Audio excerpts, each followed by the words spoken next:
Chapter 8. Usury.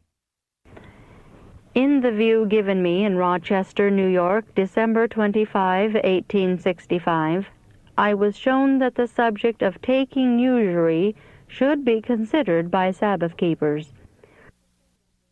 Wealthy men have no right to take interest from their poor brethren, but they may receive usury from unbelievers.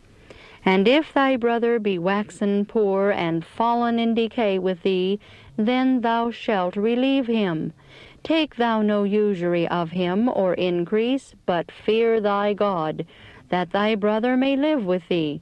Thou shalt not give him thy money upon usury, nor lend him thy victuals for increase. Thou shalt not lend upon usury to thy brother. Usury of money, usury of victuals, usury of anything that is lent upon usury.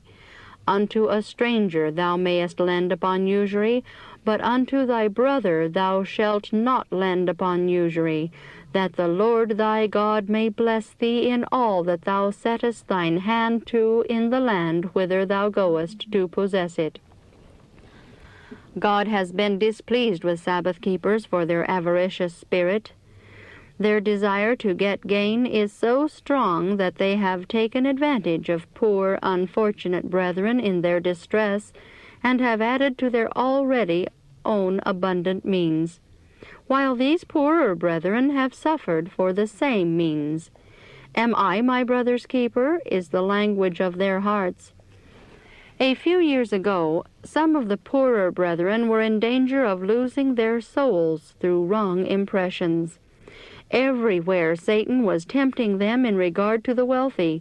These poor brethren were constantly expecting to be favored, when it was their duty to rely upon their own energies, and had they been favored, it would have been the worst thing that could have been done for them.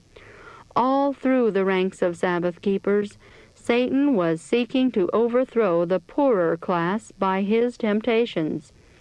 Some who have lacked judgment and wisdom have taken their own course, being unwilling to ask advice or to follow it.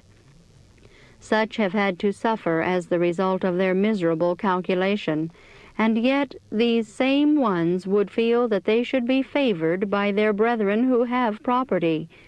These things needed to be corrected. The first-mentioned class did not realize the responsibilities resting upon the wealthy, nor the perplexity and cares that they were compelled to have because of their means. All they could see was that these had means to use, while they themselves were cramped for the same. But as a general thing, the wealthy have regarded all the poor in the same light, when there is a class of poor who are doing the best in their power to glorify God, to do good, to live for the truth. These persons are of solid worth.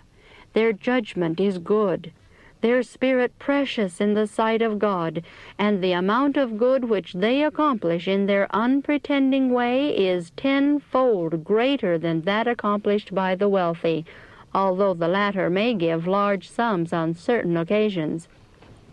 The rich fail to see and realize the necessity of doing good, of being rich in good works, ready to distribute, willing to communicate.